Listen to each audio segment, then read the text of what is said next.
জন লকের আজকের মুখ্য গুণ এবং গৌণ গুণ তিনি কিভাবে ব্যাখ্যা করেছেন সেইটাকে আজকের আমি বিস্তারিত আলোচনা করব। প্রথমেই বলা দরকার, জন লক তিনি জাগতিক বস্তুর গুণাবলীকে দুটো শ্রেণীতে ভাগ করেছে। একটা হচ্ছে মুখ্য গুণ আর আরেকটা গৌণ গুণ। ফল, ফুল, কাগজ, কলম, যে কোনো বস্তুর কথাই ধরা হোক না কেন, একটু চিন্তা করলে বোঝা যাবে যে এদের প্রত্যেকের দুই রকম গুণ রয়েছে।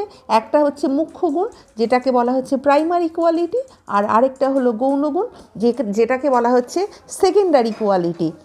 দৈর্ঘ্য, প্রস্থ, উচ্চতা, স্থান, এই সম্বন্ধীয় যে গুণ, এগুলো হচ্ছে মুখ্য গুণ। আর শব্দ, স্পর্শ, রূপ, রস, গন্ধ, এইগুলোকে বলা হচ্ছে গৌণ গুণ। একটা উদাহরণ দিলে পরিষ্কারভাবে বোঝা যাবে। যেমন একটা ফুল, লাল গোলাপ কিংবা যে কোনো লাল ফুল সম্পর্কে তার একটা সুন্দর গন্ধ রয়েছে, এর একটা রং রয়েছে। এই ফুলটা যতই মনোরম হোক না কেন, এর যে গুণ সেটা কিন্তু এই যে লাল রং, মধুর গন্ধ, এটা কিন্তু মুখ্য গুণ নয়, এটা হচ্ছে গৌণ গুণ। সুতরাং বোঝা যাচ্ছে যে এর এই যে গুণটা, এটা কিন্তু গৌণ গুণ, কেননা এটা পরিবর্তনশীল আর আমরা এটা আমাদের নিজেদের সৃষ্টি। কারণ এই গুণগুলো না থাকলে ফুলের অস্তিত্ব নষ্ট হয় না।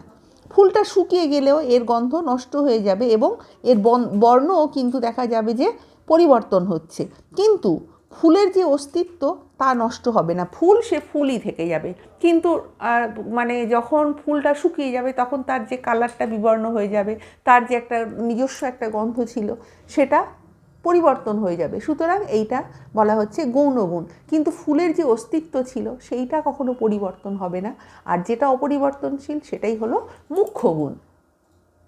তাই এখানে বলা হচ্ছে যে এই যে গন্ধ, রং, এগুলো হচ্ছে গৌণ গুণ। কারণ বস্তুটার অস্তিত্বের জন্য এই গুণগুলো মোটেই অপরিহার্য নয়।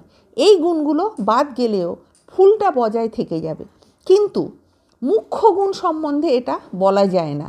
মুখ্য গুণ মানে স্থান সম্বন্ধীয় গুণ, যেমন দৈর্ঘ্য, প্রস্থ, আকৃতি, আয়তন, এগুলো হলো বস্তুর মুখ্য গুণ।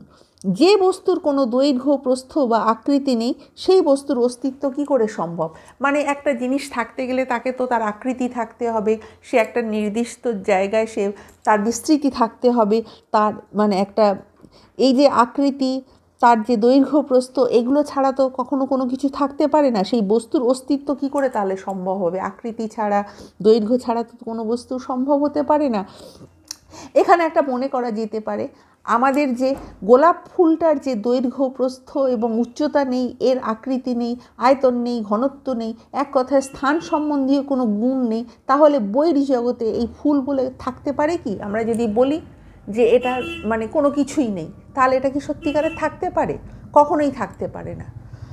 তার একটাই কারণ হলো, ফুল যে রয়েছে তার কিন্তু এই সব গুণগুলো থাকতে হবে। এই যে মুখ্য যে গুণ, সেইগুলো দৈর্ঘ্য, প্রস্থ, উচ্চতা, এইগুলো থাকতে হবে। এইগুলো ছাড়া কখনোই সেই ফুলটা বিদ্যমান হওয়া অসম্ভব ব্যাপার। বহির্জগতে অবস্থান করতে হলে একে কিঞ্চিত স্থান দখল করে বিরাজ করতে হবে। সুতরাং এখানে কিঞ্চিত কথাটা ব্যবহার করা হয়েছে, যে সে যদি বাইরে বিদ্যমান থাকে, সেই ফুলটা, গোলাপ ফুলটা, লাল রঙের যে গোলাপ ফুল, সেইটা যদি বাইরে বিদ্যমান থাকে, তাহলে তাকে কিভাবে থাকতে হবে? তাকে কিঞ্চিত স্থান দখল করে থাকতে হবে। এখানে কিঞ্চিত কথাটা ব্যবহার করা হচ্ছে, এবং এই স্থান দখল করলেই একে কিঞ্চিত দৈর্ঘ্য, প্রস্থ, উচ্চতা, এগুলো সবই তার কাছে মানে সকলের কাছে এইটা প্রতিভাত হবে। তাই কিঞ্চিত এখানে কথাটা ব্যবহার করা হয়েছে। কিঞ্চিত উচ্চতা, দৈর্ঘ্য, প্রস্থ, এগুলো থাকলেই তো তবে আমরা গোলাপ ফুলটাকে দেখতে পাবো, জানতে পারবো। অতএব যার স্থান সম্বন্ধীয় কোনো গুণই নেই, তার জাগতিক অস্তিত্ব সম্ভব নয়, পরিষ্কারভাবে বোঝা গেল। সুতরাং জাগতিক অস্তিত্ব থাকতে গেলে কোনো বস্তুর, কোনো ফুলের, কোনো কিছুর, তাহলে তার কিন্তু একটা স্থান সম্বন্ধীয়, তার কিন্তু একটা দখল থাকতে হবে।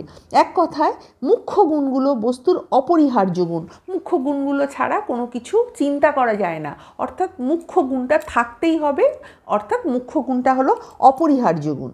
আর গৌণ গুণ যেটা হচ্ছে রং, এটা মানে না থাকলেও তার হচ্ছে মানে এই যে রংটা যদি নাও থাকে, তার কিন্তু অস্তিত্ব সম্ভব, কিন্তু স্থান ব্যাপ্তি না থাকলে তার বাতাসের অস্তিত্ব মানে সম্ভব নয়।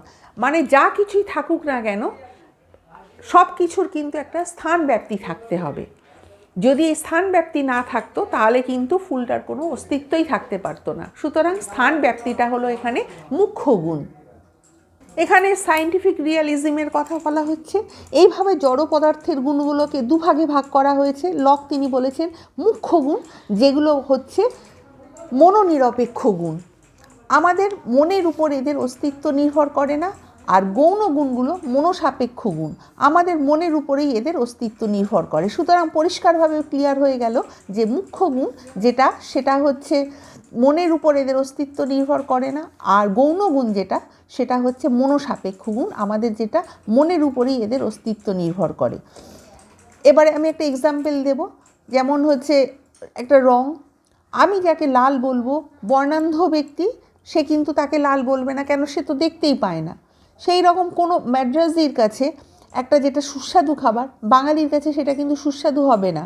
আবার যে গান শুনে একটা ইংরেজ হয়তো সে খুশি হচ্ছে মানে বুঝে, সেটা হয়তো যে বুঝছে না তার কাছে কিন্তু সেই গানটাই কর্কশ বলে মনে হচ্ছে।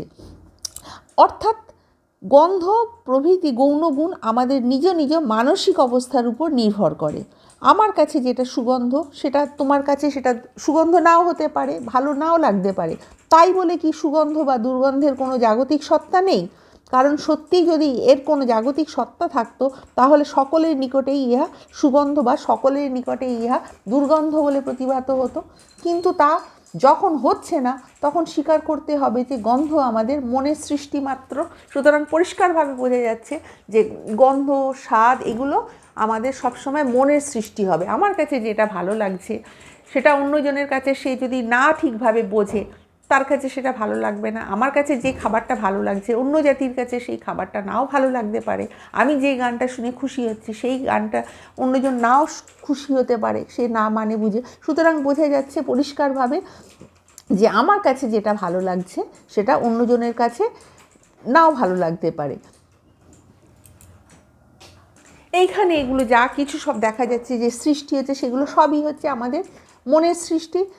সুতরাং পরিষ্কারভাবে বোঝা যাচ্ছে যখন আমরা নিজেদের মনে সৃষ্টি করে আমরা বস্তুর মধ্যে সব কিছু বিলিয়ে দিয়েছি এবং বিলিয়ে দিয়ে ভাবছি যে বস্তুর মধ্যে বুঝি এটা নিহিত রয়েছে, কিন্তু বাস্তবিক পক্ষে বস্তুর মধ্যে কোনো গন্ধ নেই। বস্তু শুধু আমাদের বস্তু, সেটা শুধু বস্তুই মাত্র, সুগন্ধও নয় আবার দুর্গন্ধও নয়। গন্ধ আমাদের মানসিক সৃষ্টি, বস্তুর মধ্যে আরোপ করে একে আমরা সুগন্ধ বা দুর্গন্ধ বলে আমরা অভিহিত করছি।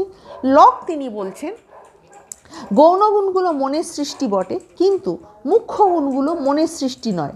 মুখ্য গুণ স্থান সম্বন্ধীয় গুণ, বাস্তব জগতে এর সত্যিকারের অস্তিত্ব রয়েছে, তাই এটা আমাদের সকলেই সমানভাবে প্রত্যক্ষ করতে পারি। সুতরাং মুখ্য গুণ যেটা হবে সেটা কিন্তু বাস্তবে থাকবে এবং সকলে সেটা সমানভাবে প্রত্যক্ষ করতে পারবে। এই সম্বন্ধে আমাদের মধ্যে কোনো মতানৈক্য নেই। যে জিনিসটা গোলাকার তা সকলের নিকটেই গোলাকার, যা দীর্ঘ তা সকলের কাছেই দেখা যাবে যে দীর্ঘ হয়ে রয়েছে, যা ঋজু তা সকলের কাছেই ঋজু।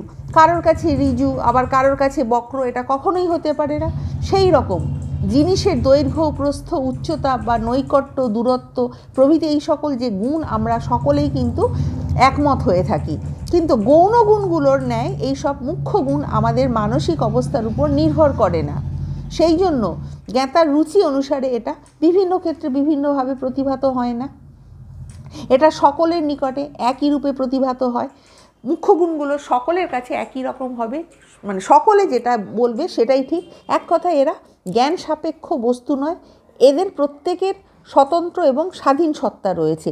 প্রত্যেকটা আমরা নিজেরা যেমন ইচ্ছাভাবে সাজাতে পারি না মুখ্য গুণগুলোকে, এদের একটা নিজস্ব স্বতন্ত্র একটা স্বাধীন সত্তা রয়েছে।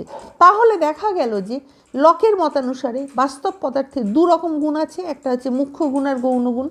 তবে গৌণ গুণের কোনো বাস্তব সত্তা নেই, এটা আমাদের মানসিক সৃষ্টি, যেটাকে বলা হচ্ছে সাবজেক্টিভ, এটা আমাদের মনের সৃষ্টি, তাই সাবজেক্টিভ গৌণগুণগুলো। কিন্তু মুখ্য গুণ আমাদের মানসিক সৃষ্টি নয়, এর বাস্তব অস্তিত্ব রয়েছে, অর্থাৎ এটা হচ্ছে অবজেক্টিভ। মুখ্য গুণ পরিষ্কারভাবে বোঝা গেল যে মুখ্য গুণ হলো অবজেক্টিভ, এটা কিন্তু আমরা যেমন তেমনভাবে যা ইচ্ছাভাবে সৃষ্টি করতে পারি না, এটা কিন্তু সকলের কাছেই সমান।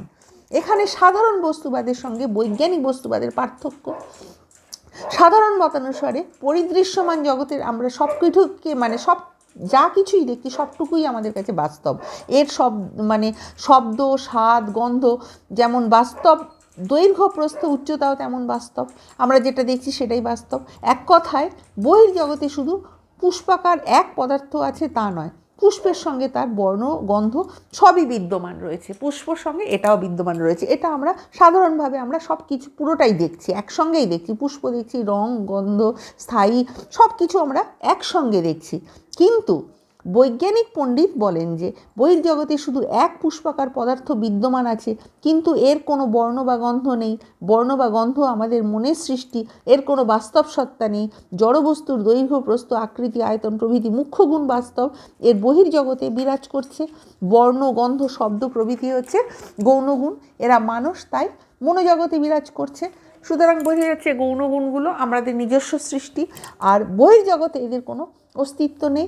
এই মতবাদকে সাধারণত বৈজ্ঞানিক মতবাদ অর্থাৎ সায়েন্টিফিক রিয়ালিজম বলা হচ্ছে। এই মতবাদের প্রধান পৃষ্ঠপোষক ছিলেন তিনি লক। তিনি যেভাবে এই মতবাদ ব্যাখ্যা করেছে তাতে ইহাকে রিপ্রেজেন্টেশনিজম নামে অভিহিত করা যেতে পারে।